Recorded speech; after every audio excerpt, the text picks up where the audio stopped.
So each chakra has its own unique organ, but at the same time, each organ is responsible for certain type of awareness. That's something that is not really spoken about, and I haven't really encountered any of this in any books. But each chakra is its own consciousness state. You can imagine it like an elevator. When you're going towards enlightenment, each chakra is its own level of perception.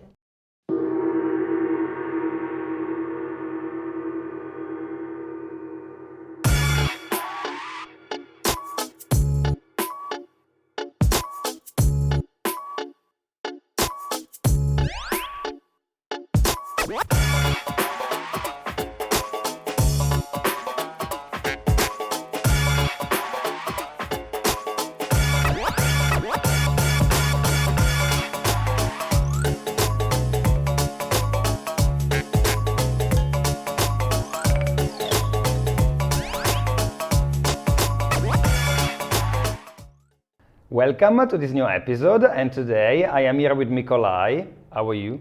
I am very good, and how are you? Very good indeed. Thank you for coming back, because Mikolaj was in a previous interview about 1 year ago, I think. And today we're going to delve a little bit more into some of Mikolaj's work and knowledge. So first of all, I like to say that Mikolaj is a mystic healer and particularly focused on holistic, with a holistic approach, yes. I'll say so, yes. And we're going to talk about the chakras and energy healing. So big topic in Kopangan, I'll say. And some people are familiar with the chakras, some people are not. So stay tuned. But first of all, I'd like to ask you, can you tell us a little bit more about your background? I was born in Poland and I was raised in UK, and the last 7, almost 8 years I spent traveling around the world, learning different religions and cultures. I was joining different monasteries in order to learn about spirituality, and I did physiotherapy back in Poland and massage therapy as well. I have a very holistic approach. I studied psychology as well as other different modalities throughout the different countries I've been to. I've been to about 30 plus countries at this point, and it was very beneficial. I took part in different monasteries in Buddhism, in Hinduism. I joined the Hare Krishna monks for a while. I was part of the Christian monasteries, as well as even exorcisms. Exorcism, wow. Yes. So you started like developing a passion for a different type of religions, and you just delved into different traditions, and then you go into exorcism. You want to Well, I was in Montenegro, and it was just happening. I visited one of the holy sites of one of the Orthodox branches of Christianity. And over there they had exorcist monks, and it just so happened that few people needed exercising, and I was there and I was witnessing all of that, and they showed me different prayers and different things. And it's considered one of the holy places there. It's a huge place where there is the whole thing is built into a side of a cliff, and inside of that they have a coffin with a dead person who's been dead for over 70 years, but their body looks exactly like he died yesterday. And people sleep outside just to be in the energy of this place. Like they come over, they touch the coffin and everything. So it's considered a very holy place. I didn't know about it. I just randomly walked there because I saw it from a distance as I was hitchhiking, and I just saw it was like amazing. I want to see it up close. So I just went. Wow. Wow. And I never been to Montenegro. That's something that I'm missing. And do you remember what was the village or the town of this place? The place is called Ostrog Monastery. And I remember from our first interview that you had some sort of an early start in life when it comes to mysticism. You were always naturally interested in this subject. Is that right? Yes, that would be true. I started off my life with a lot of suffering, unfortunately, but it happens. Everything has a reason. And that suffering led me to the question at the age of 11, roughly, why is suffering here? Why do we suffer? And I made a commitment to myself that I would like to prevent suffering as much as possible for myself and for those around me. And so that set me off on a path where I started to learn about energy healing, about different spiritual modalities, especially alchemy and different forms of philosophies that helped. My grandmother, on another hand, she got cancer in around the same time, and she went to an energy healer. So my family has been circulating around these topics all my life. My grandfather's job, for instance, has had a job where he was traveling around Poland with this Russian guy called Mikolaj. Same in Polish, just same name. But and he was recording him. And he was performing miracles on tape, where he was healing people who couldn't walk. He made them walk. They were blind, they could see. And my grandfather was with him for about 2 years, just traveling and recording this. One of the most famous cases was there was this professor guy who totally didn't believe in spirituality in any way, shape, or form. And he was on a wheelchair without synovial fluid in his body, so he couldn't move at all. And they brought him in on a wheelchair, and after about 1.5 months of therapy with this guy, he had full range of motion. He was completely healed. And my grandfather had all of that on tape. That was his job. So it's been around my family like since even before I was born. So very good. So some people are, more interested in different things in life, predisposition, family predisposition as well. So that's very interesting indeed. Okay, so you've been on this journey for a long time now, and I know that you travel and you sort of provide different one-to-one therapies to people, as well as doing classes, etc. You were doing some classes back last time you were on Copenhagen in Orion, I think, and now you just came back very recently, and you're setting yourself up for the high season, isn't that right? Yes, I'm planning to stay 1 year, getting all the visas and everything, and getting ready to rock and roll. Very cool. So that's very exciting. And okay, let's delve into the main subject then. What is energy, first of all? And before we ask about energy healing. Energy. That's a very tricky question, because I would say energy is everything. Everything is energy, and energy is all around us at all times. There are different forms of energy, of course. We have mechanical energy, we have subtle energies, and these are the energies that I would focus more upon when working. The subtle energy. The subtle energies, because that's energy healing. However, due to my background with physiotherapy and massages, I combine those for people that need it to do physical movements as well as energy healing. And I combine all of that oftentimes with different sound practices. I've been developing the voice in such a way to perform mass healings for people as well. It's been a very interesting journey for that. But energy healing, in essence, is bringing in the higher awareness or the light of the source and bringing the person into that light. You're holding the space where you're channeling the energy and you're allowing the love and the beauty of the creation itself to embody the person, as to lift them up from the illusions and from the separations that they created within themselves. Okay. So when it comes to energy, of course, I can think of chi and prana. These are well sort of known by many people, I'll say, that have an element of esoteric sort of knowledge, but also if you think of prana, for instance, that's the breath, as well as, energy in itself. Chi, if you think of qigong, tai chi, sort of, traditional Chinese medicine uses it as a core element of healing. And of course, me personally, I've been also working with energy, the subtle energy as you call them, for quite a while. So they are a thing to me, but of course it's not scientifically proven. So we are beyond sort of the realm of science, into the metaphysical if you want. But you can have direct sensations of energy, particularly if you start working with energy, and you can create energy inside different parts of the body. Is that right? So that can be induced through somebody else healing you, so to speak, or like channeling this energy, or you can have learned techniques to create it within yourself directly. Yes, that is correct. I also would say that I flip the paradigm a little bit on its head, where I teach people to feel the energy and allow the energy to move them rather than the other way around. Like in Qigong, we do movements that then help us to feel energy. I flip it on its head and go, no, first we feel into the energy and the energy moves us.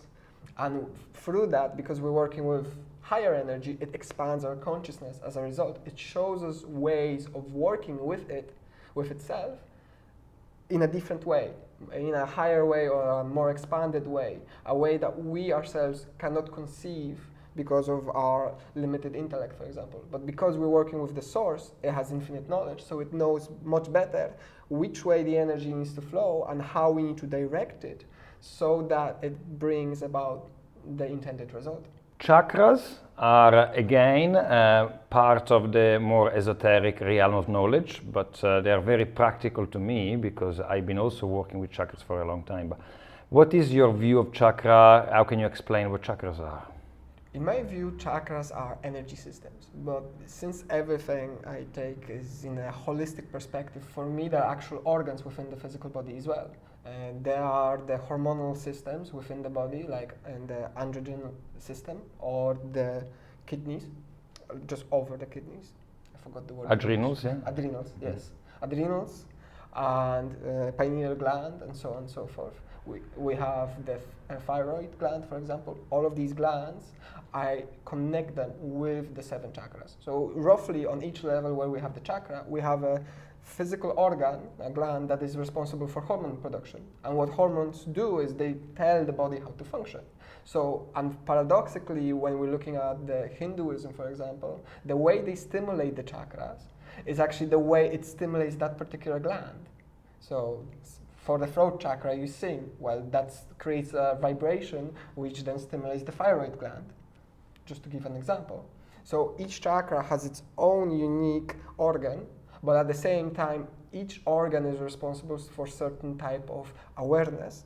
That's something that is not really spoken about, and I haven't really encountered any of this in any books, but each chakra is its own consciousness state. You can imagine it like an elevator. When you're going towards enlightenment, each chakra is its own level of perception. On the first level, we have the survival. Everything is war, separation, you gotta defend yourself. Second chakra is all about your desires. It's like, oh, I want this, your sexuality, your creativity start to shine through. Your third chakra is all about your wants. I want this, I want that, achievements, goals, I need to improve, I need to learn, I need to accomplish something within the world. And each one provides its own, let's just call it traps, that trap the consciousness on and get it stuck on this level. As long as you do not get attached to any of these, you reach enlightenment, you could say. Because you let go, you're non-attached to any of the particular games that are shown on each particular level. Yeah. However, each movement creates a fundamental shift of the way we perceive reality. And we could be in the same physical space, but just acting from the space of different chakra. And as a result, we're going to see a completely different reality. And we're going to hear different words. The brain is going to put emphasis on different words, the way we hear them. And we're going to be reacting from a different space. Okay, that's fascinating indeed. And of course, you mentioned comes from the Hindu sort of yoga tradition, but also is replicated in Buddhism. For instance, Reiki uses chakras, is that right? Indeed, every chakra has a different resonance, a different color, a different yantra or shape, and can be seen as a lens on the world, right? So you can see the world through the root chakra, which is a different feeling compared to the heart chakra. Of course. One is, as you said, is boundary, security, safety, fear, basic comfort in a way, whilst the heart chakra is acceptance, it's trust, is universal love. So the same movie experienced with an emotion of fear and division and would be very different from instead if the same sort of scene would be perceived from the heart center, right?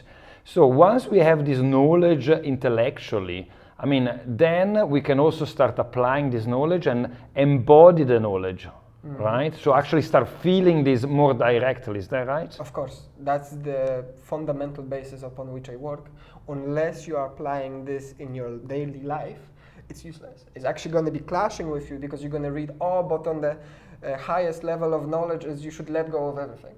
Well, but you cannot let go if you're stuck on the base chakra and you're fearing that someone is going to come in and take all your stuff.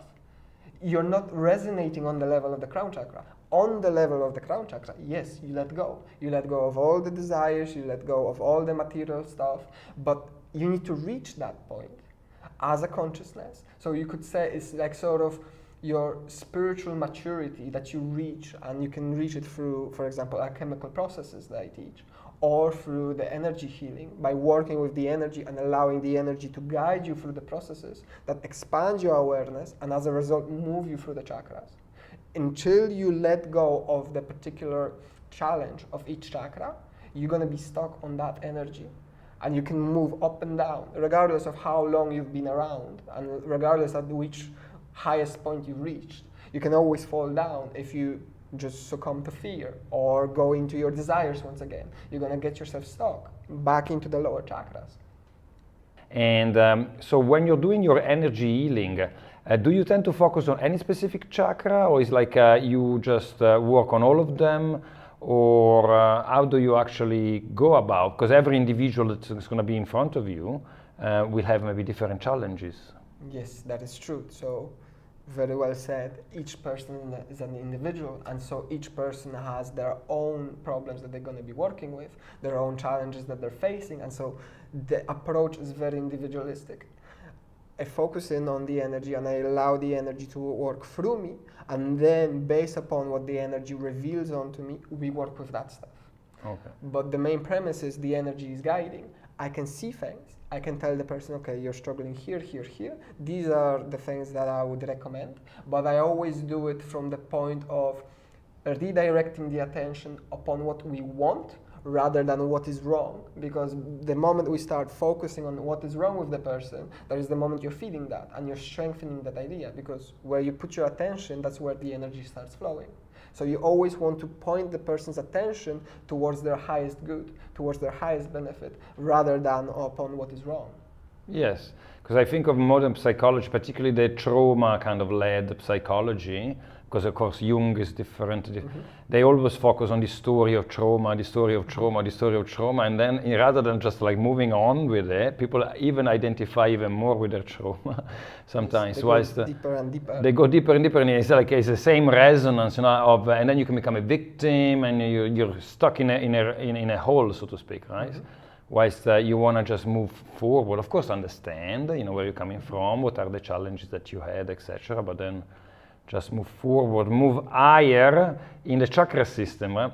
Okay, is it possible that some people are very naturally predisposed to have one part of the body more open, or I mean, it's when you say that some people are stuck at a certain level, mm-hmm. Is it because of the environment? Is it like genetics? Is it a mixture of the two?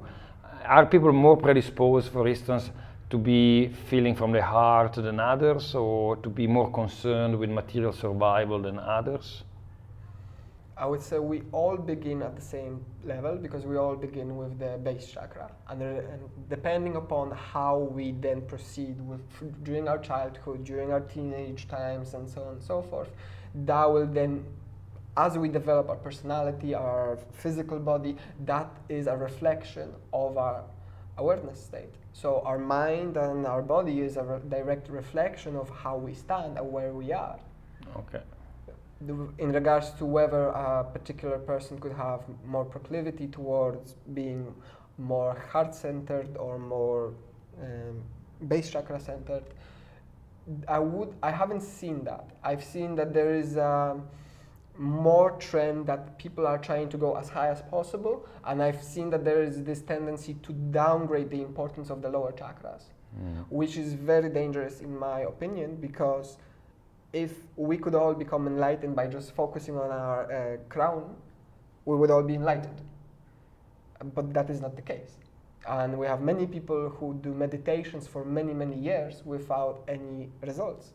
And that is because they're not listening to their body. I've fallen into that trap myself, where I tried to do certain meditations because I was told that this is the meditation I gotta do and this is the right one.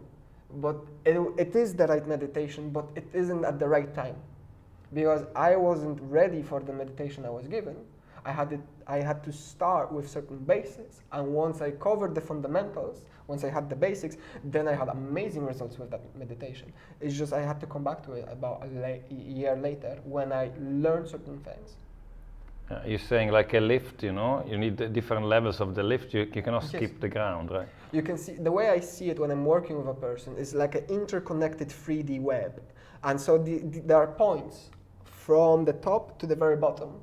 And when a person learns something, when they cover certain type of characteristic, when they're courageous, let's just say, it's a point of light that I see within the body. And if the point of light is lit, then it's working, it's functioning.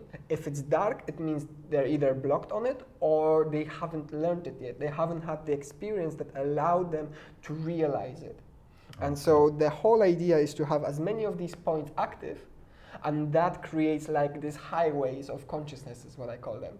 It allows you to navigate through the different chakras and stay on the level that you want. Because not every person is interested in enlightenment. However, certain people are interested in happiness, some people are interested in changing the world, some people are interested in just finding peace. And so each one would stop, let's just say, at a different point. Mm-hmm. Okay, when you think of energy points and the chakras, you were saying, you know, they're like sort of, they can be referred to the physical body. I think of the meridians, for instance, and or the marma points in Ayurveda. So what is in your opinion, the relationship between the chakra system and the meridian system? Yes, from my understanding, the meridian points or marma points, the map overlaps 97% actually. So it's basically the same map, just called differently.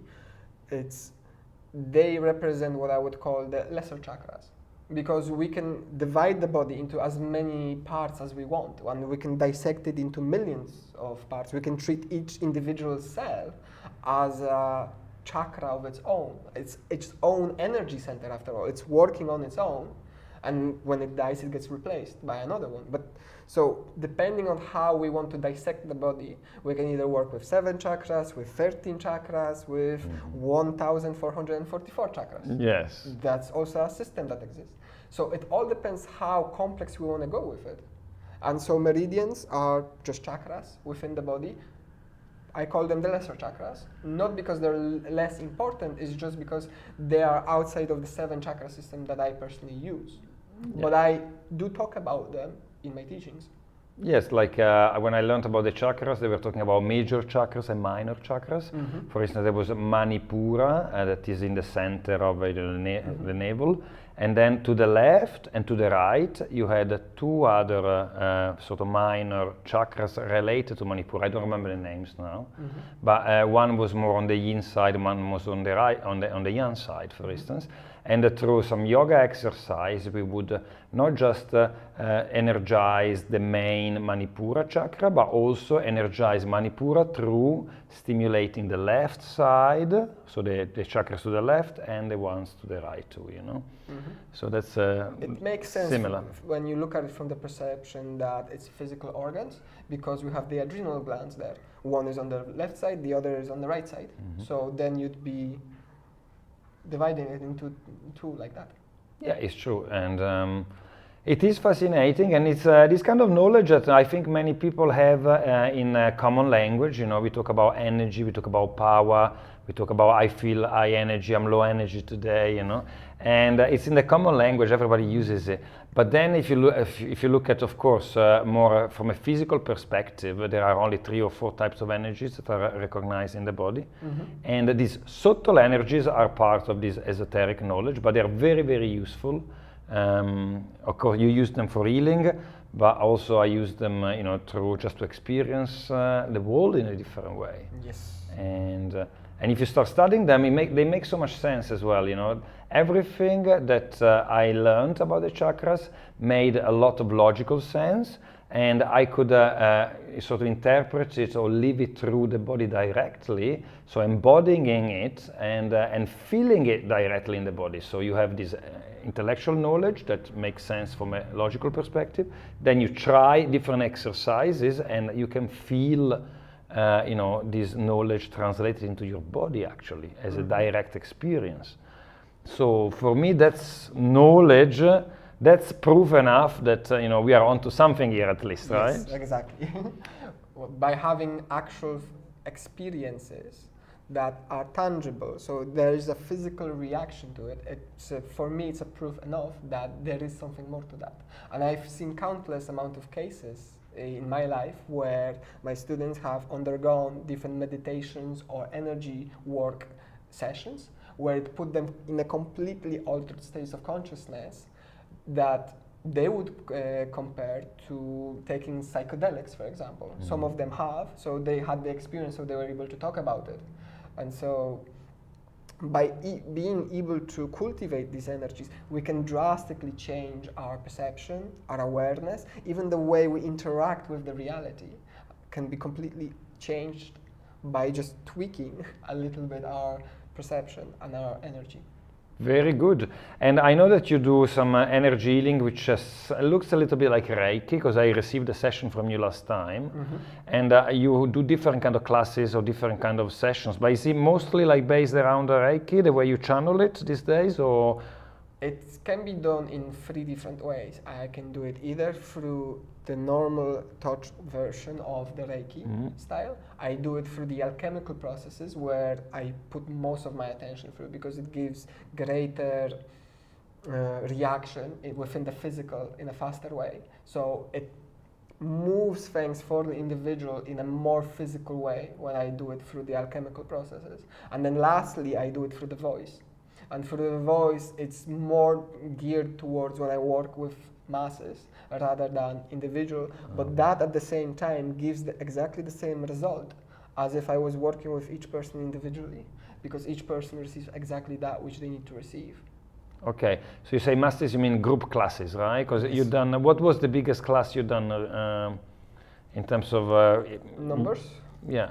I would say about 45 people. 45 people, okay, that's very nice, okay. So are you looking to like do some of these classes in Copenhagen now in the high season potentially? Yes, I will be holding workshops and courses. Also, I'm building new opportunities for online learning for people. So thanks to the students that I had here in Copenhagen, they all left and they encouraged me to start working online. So I started doing online classes and online healing sessions for people. So now I can do it from anywhere in the world, which is amazing. But whilst I'm in Copenhagen, I will be holding workshops and I will be holding courses. Very nice. So we are looking forward to see what is going to happen in terms of your offerings very soon. And you said that your intention now is to stay in Copenhagen for a whole year, is that right? Yes. Oh, that's very nice. Okay. So you're settling back in, because of course you've been away for a while. And so do you have any space yet, or you're looking for it? Right now we have a little house that is perfect for everything that we need. But we're also looking for a bigger space where we can hold bigger workshops. Okay. Because right now we only have space for about 10 people at a time. So we're going to look for something bigger so we can host bigger workshops as demand grows. Well, but that's great, that you came back and gave us a little bit more of your knowledge. So thank you very much for being here again, okay? Thank you very much for inviting me. It's been a pleasure. Cap on cap. Cap.